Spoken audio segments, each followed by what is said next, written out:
Continuamos hoy entonces, hermanos, lo que es la segunda lección que estamos viendo sobre el tema de la oración. Recordemos brevemente primero, una de las cosas que vimos la semana pasada fue una definición básica sobre la oración tomada del Catecismo de Lutero, la cual nos enfocamos sobre todo en la primera definición que nos daba, que era que la oración como tal es ofrecer nuestro corazón a Dios. Sumado a eso, ¿qué vimos después? De la necesidad que nosotros tenemos de orar. Que vimos que el catecismo tomaba la oración como una necesidad como tal. No veíamos una pregunta como ¿es necesaria la oración?, sino que la misma se aborda desde el punto de vista que es una necesidad para todo creyente orar. Ahora, no olvidemos, como para contextualizar un poco más, esto que acabamos de ver, que la oración es entonces exponer nuestro corazón ante la presencia de Dios. Por eso, una de las cosas que vimos es que la oración es sincera. Otra cosa que tampoco debemos olvidar en toda esta serie de lecciones es que la oración es agradable a Dios cuando es en Cristo, cuando nuestra confianza está depositada única y solamente en Él. Tampoco quiero que olvidemos cómo, en el contexto bíblico, cómo la oración del Padre Nuestro fue que surgió. Fue cuando los apóstoles le preguntaron al Señor, enséñanos a orar.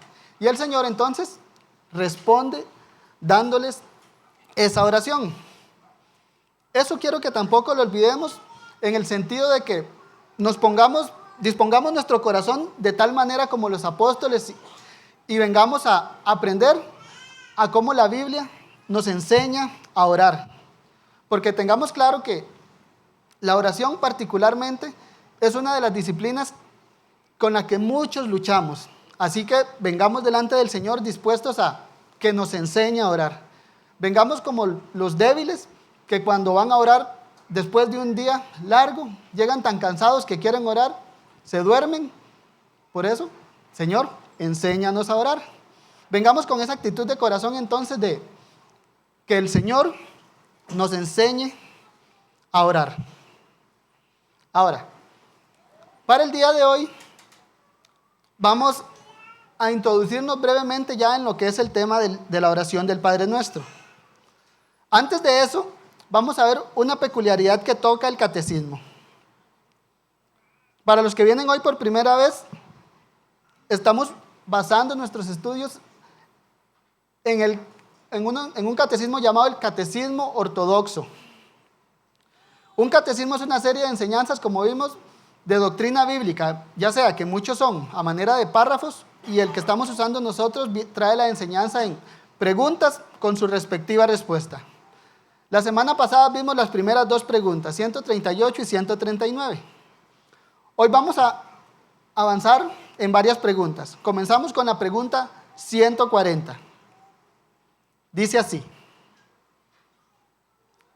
¿qué nos ha mandado que le pidamos? El Señor. ¿Qué nos ha mandado? Respuesta: todo lo necesario, tanto para el alma como para el cuerpo, lo cual nuestro Señor Jesucristo ha resumido en la oración que Él mismo nos enseñó. Terminamos la semana pasada entonces viendo que la oración aceptable a Dios era sincera, conociéndose a uno mismo, teniendo esa perspectiva de nuestra indignidad, comparándola con la grandeza del Señor, y sin olvidar que el fundamento por la cual la oración es escuchada es estar en Cristo. Ya con eso, el catecismo avanza entonces a ¿qué nos ha mandado que le pidamos? Ya sabemos que nos va a escuchar en Cristo Jesús. Ahora, ¿qué nos manda que le pidamos? Aquí lo tenemos. Todo lo necesario, tanto para el alma como para el cuerpo, la cual está resumida en la oración que Él mismo enseñó, la cual vamos a empezar. Ahora, aquí, ¿qué debemos tener claro? Primero, que Dios, al ser el bien supremo, no hay bien aparte de Dios. Todo el bien que puede llegar a cualquier hombre es porque proviene de la fuente del bien supremo que es Dios mismo, porque al final Dios es el bien, Dios es bueno. Santiago 1:17, para mí lo dice de una forma magistral, que es: toda buena dádiva y todo don perfecto desciende de lo alto, del Padre de las luces, en el cual no hay mudanza ni sombra de variación. Ya, es claro, creo. Toda buena dádiva viene del Señor, el cual es inmutable. Siempre toda buena dádiva va a provenir de Dios. Por eso es el fundamento entonces que Dios nos manda que le pidamos todo lo que necesitamos, tanto para el cuerpo como para el alma.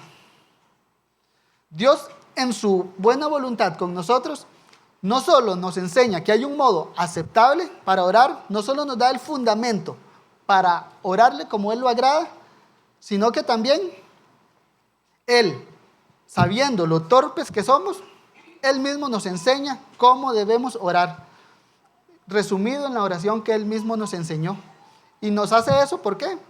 Para que le pidamos tanto lo necesario para el cuerpo como para el alma, teniendo como fundamento que toda bondad que recibimos viene de Él. Ya Dios sabe nuestra debilidad, por lo cual nos dejó un manual de forma clara para que nuestras oraciones sean hechas conforme a su voluntad.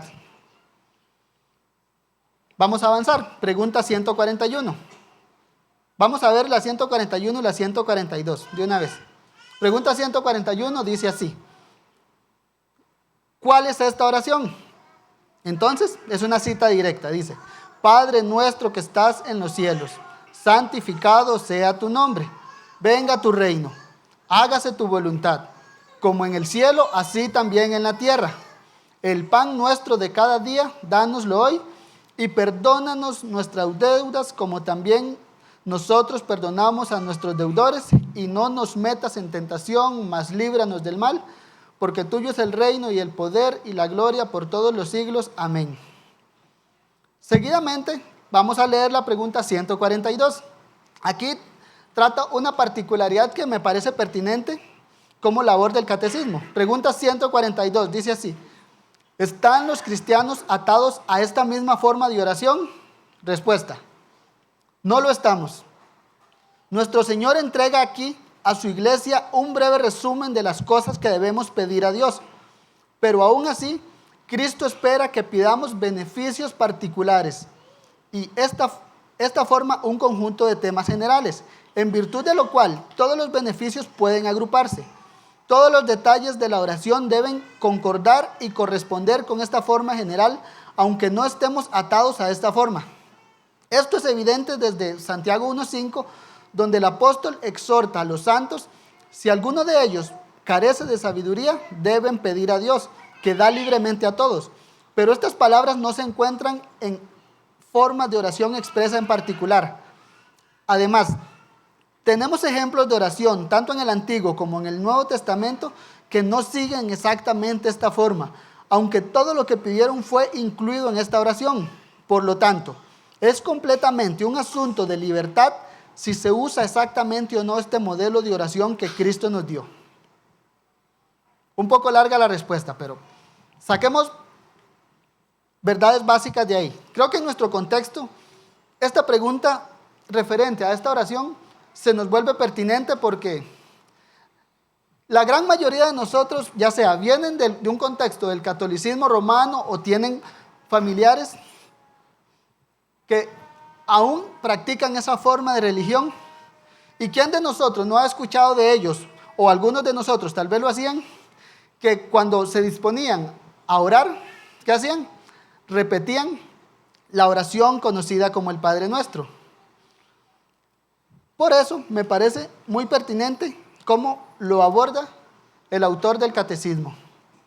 ¿Por qué? Porque primero, de manera clara dice: no estamos obligados o atados a esta forma de oración. ¿Y por qué? Recordemos la respuesta, o lo que logramos entender brevemente es porque en el Nuevo Testamento se ven muchas oraciones las cuales piden cosas explícitas o detalladas que no están contenidas en la oración. El ejemplo que da Santiago 1:5. Si alguno de vosotros tiene falta de sabiduría, pídala a Dios, el cual da a todos abundantemente y sin reproche, y Él se la dará, dice. Entonces la idea es, en la oración modelo del Padre Nuestro, no viene como una petición que diga, danos sabiduría. Pero vemos que el patrón de la oración que aborda el catecismo es que tanto en el Antiguo como en el Nuevo Testamento se piden detalles particulares los cuales no están contenidos en esta oración. De ahí se deduce que no estamos obligados o atados a esta forma particular de oración. Pero tampoco hay que olvidar que las cosas particulares que se piden sí están en concordancia con lo que enseña la oración del Padre Nuestro. Ahora, ¿cómo vemos eso? Veámoslo de la siguiente manera como lo aborda el catecismo. Porque dice que, aunque no estamos atados a esta forma de oración, la misma es un asunto de libertad. Y creo que un asunto de libertad también yo lo diría un asunto de entendimiento. Primera de los Corintios 14:15 dice así: ¿qué pues? Oraré con el espíritu, pero oraré también con el entendimiento. ¿Qué es el punto? Que cuando oramos al Señor, no perdamos la definición. Venimos, abrimos nuestro corazón delante del Señor. Es algo obvio que hay entendimiento de lo que le estamos diciendo entonces a nuestro Dios. Y ahí en un sentido podemos ver que si nuestro corazón está alineado a la palabra de Dios, hay un punto que es que debemos entender lo que enseña la palabra de Dios sobre la oración. Muchas veces esos deseos del corazón pueden ser expresados con versos bíblicos u otras veces van a ser con palabras propias, pero en alguna medida van a concordar con el mensaje bíblico. ¿Por qué? Porque si no oramos entendiendo o siendo sinceros, abriendo nuestro corazón al Señor, nuestra oración va a ser lo que dice Mateo 6:7, una vana repetición. Ahí también es bueno tenerlo claro. ¿Por qué? Porque una vana repetición no es solamente el católico romano que repite el Padre Nuestro a diario, sino que muchas veces nosotros debemos aceptarlo, oramos meramente por costumbre. Y si prestamos mucha atención, damos un ejemplo, no sé, la oración que hacemos por los alimentos, o la oración al levantarnos, o la oración al acostarnos. Muchas veces esa oración se vuelve tan rutinaria que si prestamos atención decimos lo mismo. Gracias, Señor, por los alimentos. A la tarde, lo mismo. Y podemos llegar a tal punto que vamos a estar usando vanas repeticiones. El punto entonces es que la oración como tal es algo que sale de nuestro corazón, ya que entendemos lo que le expresamos al Señor. Y por ende está el asunto de libertad de, si usamos algún verso bíblico o la oración del Padre Nuestro como tal, si lo entendemos, amén. Eso es lo que dice nuestro corazón.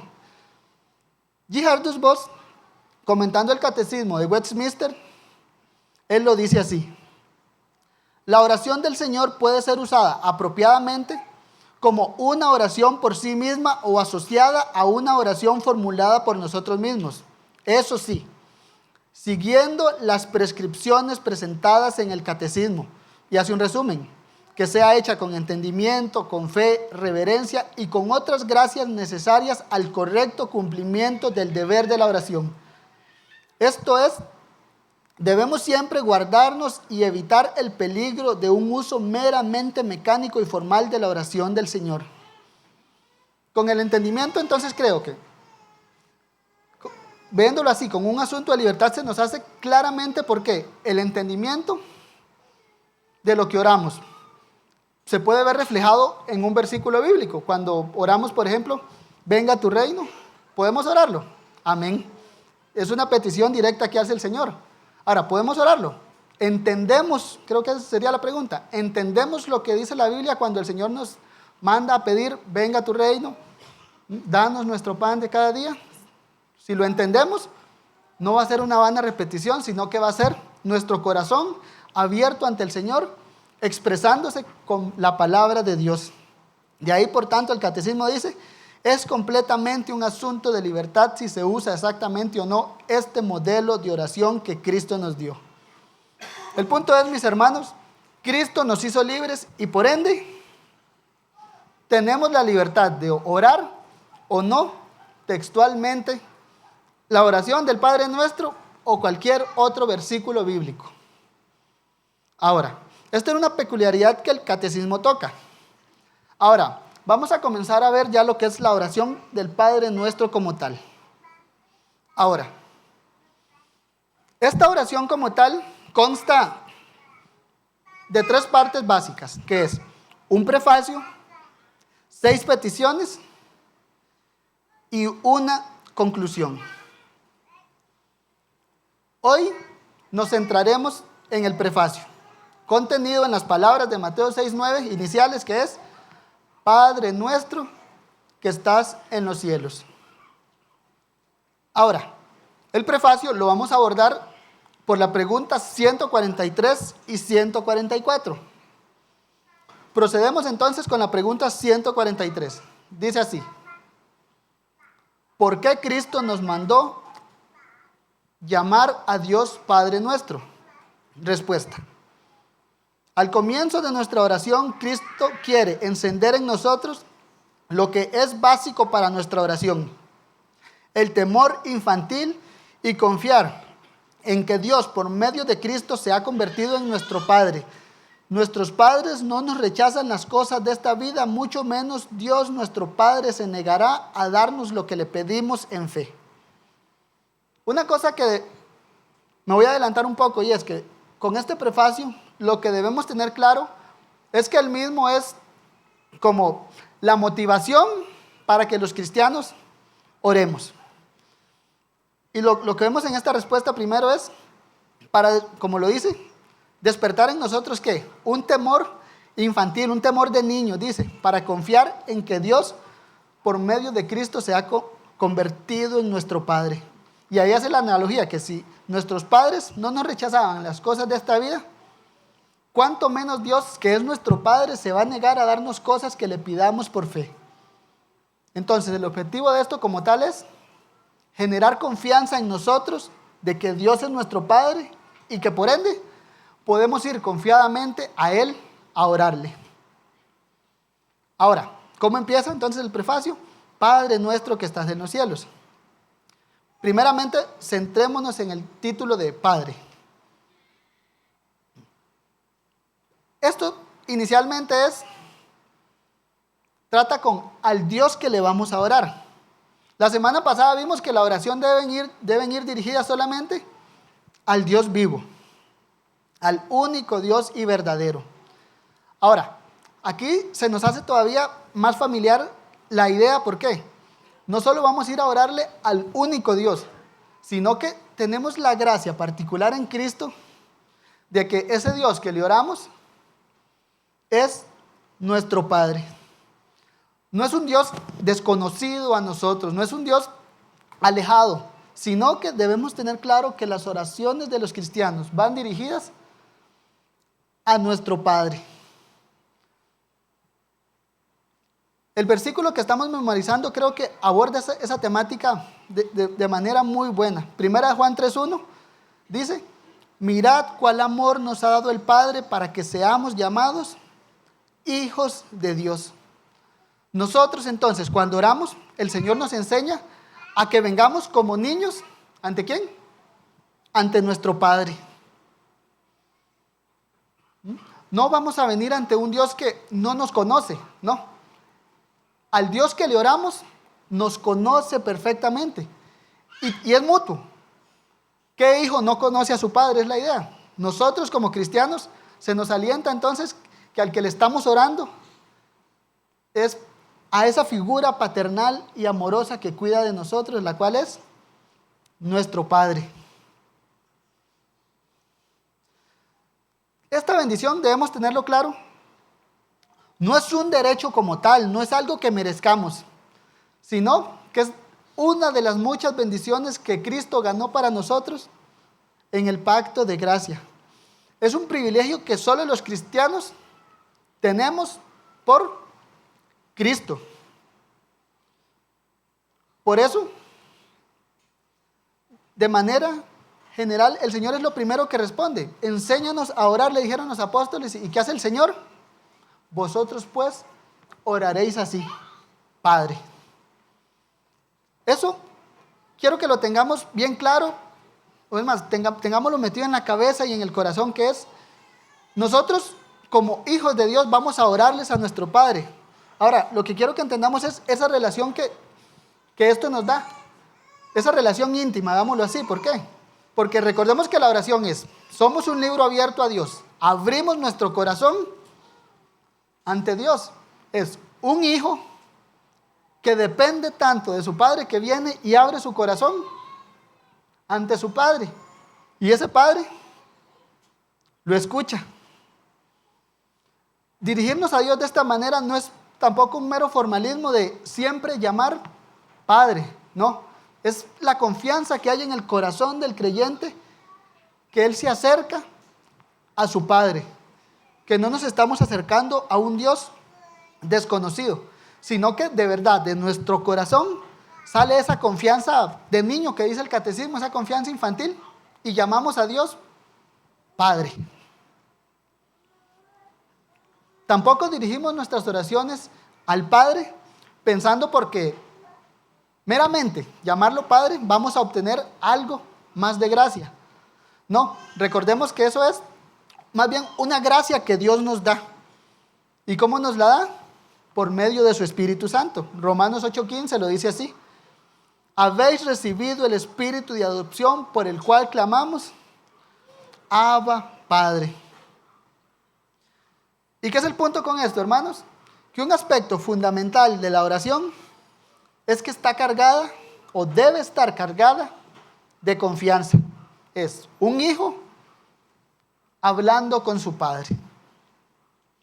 Mateo 7:11 lo expresa así: pues si vosotros, siendo malos, sabéis dar buenas dádivas a vuestros hijos, cuánto más vuestro Padre que está en los cielos dará buenas cosas a los que le piden. Veámoslo, aquí el Señor lo dice: cuánto más, ¿quién? Vuestro Padre que está en los cielos va a darle las cosas que le pidan. Juan Calvino, comentando esta sección del Padre Nuestro, él dice: por esto se llama a sí mismo nuestro Padre, y así quiere que le llamemos nosotros, librándonos con la dulzura que encierra su nombre de toda desconfianza, porque no se puede hallar en ninguna cosa un amor mayor que el de un padre. Por eso no nos pudo dar una prueba más cierta de su inmensa caridad y amor para con nosotros que querer que seamos llamados sus hijos.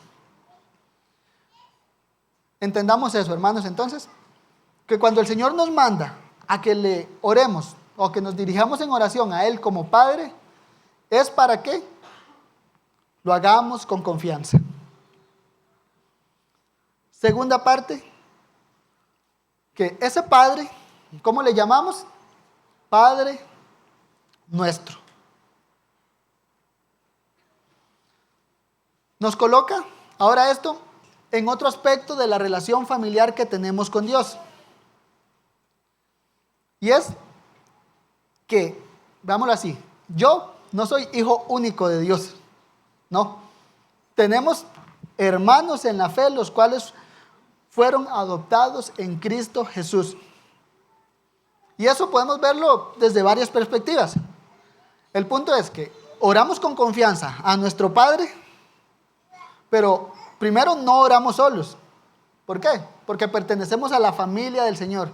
Y por ende, hay otros que oran con nosotros o por nosotros. Y de otra parte podemos verlo así también, que al Señor hacer esto, es la misma parte de generarnos esa confianza como tal. ¿Por qué? Porque al saber que pertenecemos a esa familia, podemos estar seguros que el Señor no solo escucha lo que hay en mi corazón, sino que lo que hay en el corazón de todos los que están en Cristo. Así que, podemos decirlo así, somos muchos hijos orándole a un solo Padre que tiene la capacidad de suplir las necesidades de esos muchos hijos.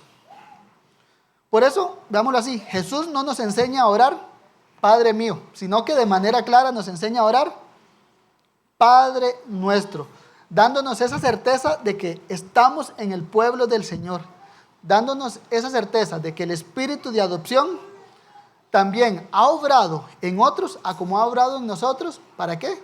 Para que juntos invoquemos el nombre del Señor. Y esa manifestación de la oración del Padre Nuestro es reconocer, entonces, que hay muchos hermanos en los cuales, si ese espíritu los hace clamar, Abba Padre, también como lo dice Romanos 5, ese espíritu ha derramado ese amor en los corazones del pueblo de Dios. ¿Para qué? Para que clamemos con amor a nuestro Padre y también que clamemos con amor los unos por los otros. El punto es que esa familia de Dios es una familia que se ama, como el mandamiento que les dio al Señor. Nuevo mandamiento os doy, que se amen los unos a los otros, como yo los he amado. Y ahí podemos ver cómo esto puede generar confianza en nuestro corazón. ¿De qué manera? Sabiendo que hay otros que me aman, a los cuales Dios escucha, que también presentan mi nombre delante del Señor en sus oraciones. Zacarías Ursino, comentando esta sección del Catecismo de Heidelberg, dice así: esto nos amonesta del deber de apreciar el amor mutuo, porque donde no hay amor mutuo, no hay verdadera oración. Donde no hay amor al prójimo, no hay fe. Y donde no hay fe, no hay oración. Entonces, el Señor nos recuerda aquí que la oración, principalmente, como nos la está enseñando Él, es comunitaria. No es una negación de la oración privada, porque también el Señor claramente nos enseñó en Mateo 6:6, ¿qué nos enseñó? Él dice: mas tú, cuando ores, entra en tu aposento y cerrada la puerta, ora a tu Padre que está en lo secreto. Pero sí nos enseña que la oración no debe estar caracterizada solo por Padre mío, veámoslo así, por cosas mías, sino que en nuestro corazón deben estar nuestros hermanos en la fe. Juan Calvino lo dice así: todas nuestras oraciones deben ser de tal manera comunes que tengan siempre los ojos puestos en aquella comunidad que nuestro Señor estableció. Veámoslo así, eso debe ser lo que hay en nuestro corazón, no solo deseos personales, sino también que de nuestro corazón, cuando oremos, deben salir deseos ¿de qué? Para el bien de nuestros hermanos. ¿Por qué? Porque así nos está enseñando el Señor, que oremos Padre nuestro. Esta primera parte, entonces, el punto es, no olvidemos, generar confianza para orar. ¿Por qué? Porque le oramos a nuestro Padre y porque pertenecemos a una familia de la fe a la cual el Señor le enseñó a orar de esta manera, que se dirijan a Dios, que nos dirijamos juntos a este Padre nuestro. Ahora, de manera particular, creo que como iglesia local tenemos gran oportunidad de eso. Primero porque tenemos un culto de oración semanal. Segundo, porque también, tanto hombres como mujeres, veo que tenemos parejas regulares de oración, lo cual creo que es una forma clara de llevar a la práctica lo que estamos aprendiendo de Padre nuestro. Hay otros que también nos expresan lo que hay en su corazón. ¿Para qué? Para que nosotros vengamos y se lo presentemos al Señor. Y ambos, o todos juntos los miércoles también, con la confianza de que Dios nos escucha. ¿Por qué? Por su Hijo Jesucristo. Cuando nosotros oramos también hay otros que oran por nosotros. Es el punto que quiero que tengamos claros.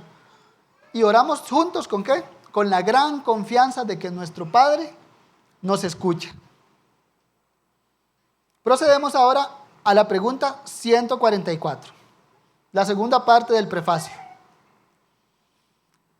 Dice, ¿por qué las palabras en el cielo? El prefacio es, Padre nuestro que estás en el cielo. Acabamos de ver un breve resumen de Padre nuestro. Procedemos con en el cielo. La respuesta dice, en estas palabras nos enseñan a no pensar en la majestad celestial de Dios como algo terrenal y a esperar todo para el cuerpo y el alma en su todopoderoso poder. Recordemos entonces que nuestras oraciones van dirigidas al Dios vivo. Ese Dios vivo de manera familiar se identifica como nuestro Padre. Ahora, ¿y esto qué también nos dice? Que nuestro Padre está en el cielo. Nos enseñan a no pensar en la majestad celestial como algo terrenal, dice. El punto es que marcar aquí que tenemos un Padre que es todopoderoso, que es muy diferente a nosotros. Brevemente, una manera sencilla de describir el atributo de Dios de todopoderoso es que Dios tiene el poder para hacer su voluntad. Dios hace lo que quiere. Veámoslo así sencillo. Dios tiene el poder para hacer su voluntad. Entonces, ahí debemos entender eso, que nuestro Padre que está en los cielos, primero, no es algo como nosotros, sino que Él es santo. ¿Por qué? Santo es apartado, está en los cielos. Pero, además de eso, que está en los cielos, es un sinónimo de su poder. ¿Por qué? Porque una de las cosas que debemos tener claro es que Dios no está limitado a nada. Y como acabamos de ver, Él es nuestro Padre que nos escucha. Él es un Padre todopoderoso. Jeremías 23:23, por medio de preguntas retóricas, dice así, el Señor hablando, ¿soy yo Dios de cerca solamente, dice Jehová, y no Dios desde muy lejos? Veamos cómo esto apunta a la respuesta del catecismo. Y es que no es algo terrenal. Ya, la respuesta a Jeremías es una pregunta retórica. ¿Soy Dios solamente de cerca? No. ¿Y no desde muy lejos? Pues no. Dios es Dios de cerca y de lejos. Está en los cielos y sigue siendo Dios y escucha a su pueblo.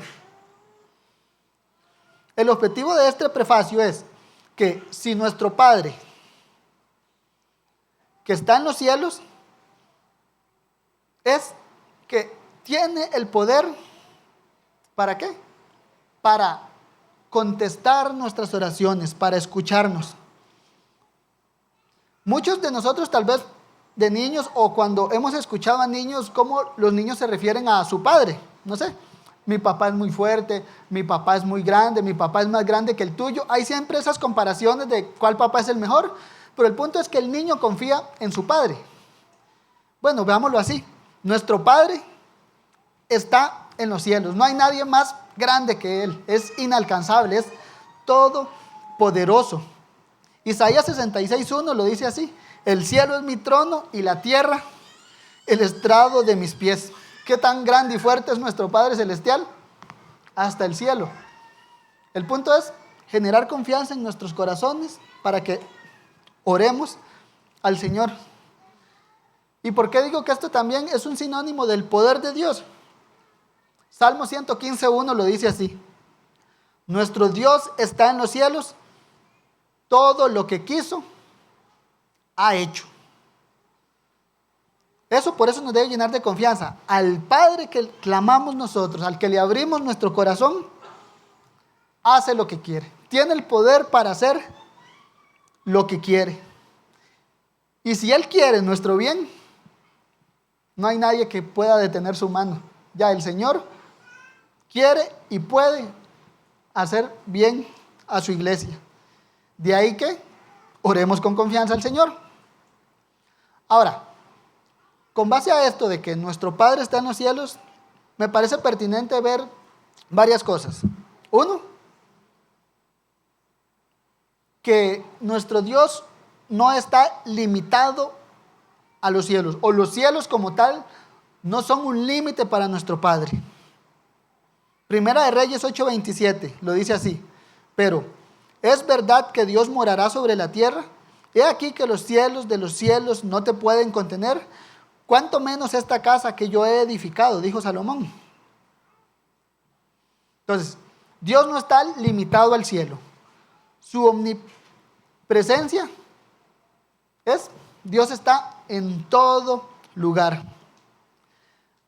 Aunque en la Biblia los cielos son relacionados como ese lugar donde está la presencia gloriosa de Dios que nadie puede ver, hasta como lo describe el que habita en luz inaccesible, lo dice Pablo. Podemos verlo así: el cielo para los creyentes es accesible en Cristo. De ahí que nuestro Padre que está en los cielos no es un límite para que oremos, sino que es todo lo contrario. Es una forma de que nos expresa que nuestro Dios está en los cielos, todo lo que quiso ha hecho. Por eso, orémosle que es nuestro Padre. Es decir, nuestro Padre tiene el poder de escucharnos y de respondernos para hacernos siempre bien. El cielo vino en Cristo y por ende tenemos acceso libre al cielo. Otra cosa que debemos ver de que Dios está en los cielos es que desde ese lugar Dios bendice a su pueblo. Salmo 102, versículos 19 y 21, dice así: porque miró desde lo alto de su santuario, Jehová miró desde los cielos a la tierra. Pongamos atención: para oír el gemido de los presos, para soltar a los sentenciados a muerte, para que publique en Sión el nombre de Jehová y su alabanza en Jerusalén. Veamos el enfoque de este salmo, a mí me encantó. Porque dice que Dios desde los cielos miró. ¿Para qué? Para oír el gemido de los presos. Recordemos que la oración es eso, que sale de nuestro corazón. Y creo que ese gemido que dice el Salmo inmediatamente debe transportar nuestras mentes a lo que vimos la semana pasada, Romanos 8:26. ¿Por qué? ¿Qué nos dice del Espíritu Santo Romanos 8:26? Que Él intercede por nosotros con gemidos indecibles porque no sabemos orar. Ya, en nuestros corazones gemimos muchas veces que no sabemos expresarlo, pero el Espíritu Santo nos auxilia. Y veámoslo cómo lo pone el Salmo así: que el Señor desde los cielos oye el gemido de los presos. Y no solamente los oye, sino que los bendice. Bendice ese gemido de los presos. ¿Y cómo lo bendice? Para soltar a los sentenciados a muerte. Estamos presos, gemimos al Señor. ¿Cómo nos bendice? Para soltar. El Señor libera a su pueblo. Ahí, hermano, pregúntese, ¿de qué está preso usted? Y clame al Señor, que veámoslo así: el Señor para soltar a los sentenciados a muerte. Y como consecuencia de eso, para que se publique en Sión el nombre de Jehová y su alabanza en Jerusalén. Veámoslo. Está alguien gimiendo desde su corazón, está cautivo. ¿Qué pasa? El Señor responde para soltar a esos sentenciados a muerte. ¿Y cómo termina eso? ¿Cómo termina esa oración? Y su alabanza en Jerusalén. Veamos eso. El Señor responde las oraciones y de ahí se expresa la oración en otra manera, en alabanzas a Dios. Por eso, tratemos de aplicarlo. ¿Y de qué estamos presos? Gimámoslo al Señor, oremos, que Él tiene el poder suficiente para auxiliarnos. Otra cosa que no debemos perder de vista también es que Dios está cercano a su pueblo. Nuestro Padre está en los cielos, pero cerca. El Señor nos enseñó a orar, como estamos viendo: Padre nuestro que estás en el cielo. Y que como tal el cielo no es un impedimento para que Dios nos escuche, sino que más bien es esa forma de generar confianza de que mi Padre es todopoderoso. Y otra cosa que no debemos perder de vista es que ese Padre nuestro que es todopoderoso está cercano, muy cercano. Salmo 145, 18 y 19 nos lo dice así: cercano está Jehová a todos los que le invocan, a todos los que le invocan de veras. Cumplirá el deseo de los que le temen, oirá a sí mismo el clamor de ellos y los salvará. Centrémonos en cómo inició. Cercano está el Señor a todos los que le invocan. Y la pregunta puede ser, ¿le invocamos? Está cercano. Ya, no invocarle puede ser hasta cierta necedad. Él dice que Él está cercano a todos los que le invocan de veras. ¿Y cómo bendice eso? Cumplirá el deseo de los que le temen, los salvará. Nuestro gran Padre no está lejos de nosotros, está muy cerca. Ahí cuando entramos a nuestro cuarto a orar, ahí está. Cuando nos reunimos como hermanos, aquí está nuestro Padre. Ya, en todo lugar, cuando usted va a trabajar, cuando usted esté en la casa, cuando usted en el bus, cuando usted en el carro, cercano está Jehová a todos los que le invocan. Y esto hasta de cierta manera lo podemos traer a nosotros, y es que en cualquier momento podemos invocar el nombre del Señor. Podemos verlo así, siempre podemos tener una línea de comunicación abierta con nuestro Dios. ¿Por qué? Porque Él está cercano a todos los que le invocan. De otra manera, esto también puede o debe generar confianza, o debe generar sobre todo fe. ¿Por qué? Porque muchas veces también nuestros sentimientos nos pueden jugar una mala pasada de no sentimos que Dios nos escucha. Pero como acabamos de ver, Dios escucha a los presos que le claman. Creámosle a Él, aunque no lo sintamos, porque muchas veces nuestros sentimientos nos pueden jugar sucio. No sentimos que Dios esté cerca. Cercano está a los que le invocan. Es de ahí donde debemos ejercer la fe en lo que la Biblia dice, mis hermanos. Por eso es, creámosle a Dios lo que Él dice y llevémoslo en oración. A manera de conclusión, entonces, brevemente, este prefacio, entonces, es dado con el fin de generar confianza en nuestros corazones, ya de motivarnos a que oremos a nuestro Dios confiadamente. ¿Por qué confiadamente? Porque es nuestro Padre. Un hijo debe tener confianza de dirigirse a su Padre. Asimismo, un creyente debe tener mucha más confianza para dirigirse a su Padre Celestial. ¿Por qué? Romanos 8:29 me parece pertinente. Hablando de nuestro Padre, dice: el que no escatimó ni a su propio Hijo, sino que lo entregó por todos nosotros, ¿cómo no nos dará también con Él todas las cosas? Veámoslo así, ¿qué confianza nos debe generar eso de orarle a nuestro Padre? No nos negó ni a su Hijo, no nos va a negar nada que sea para nuestro bien. ¿Estamos luchando contra el pecado? Oremos. ¿Queremos ser más santos? Pidámosle. No nos va a negar nada que sea para nuestro bien, mis estimados. Mateo 7:7 lo dice así: pedid y se os dará. Veamos la simpleza. Porque también Santiago 4:3 hace la contraria. Pedís y no recibís porque pedid mal. El punto es, mis hermanos, oremos al Señor. Y tratamos de incluso muchas veces recapitular todo lo que aprendemos. ¿Por qué? Por ejemplo, ¿qué vimos a principio de año de escuela dominical? La doctrina de la adopción. Ok, hoy estamos viendo cómo le oramos a ese Padre que nos adopta. Vimos disciplinas espirituales. Bueno, estamos tocando en particular una de ellas para crecer en eso. Hace poco vimos herejías. ¿Para qué? Para que tengamos claros cuál es nuestro Dios verdadero y cuál es nuestro Padre. Por eso, mis hermanos, como concluimos la vez pasada, creo que hoy va a ser igual, y es: oremos. El objetivo de lo que estamos aprendiendo es para que oremos y no perdamos de vista también cómo debe estar nuestro corazón, y es: Señor, enséñanos a orar. Y una vez que el Señor nos enseña, oremos con confianza, porque nuestro Padre es todopoderoso y nos escucha. Es todo por hoy, hermanos.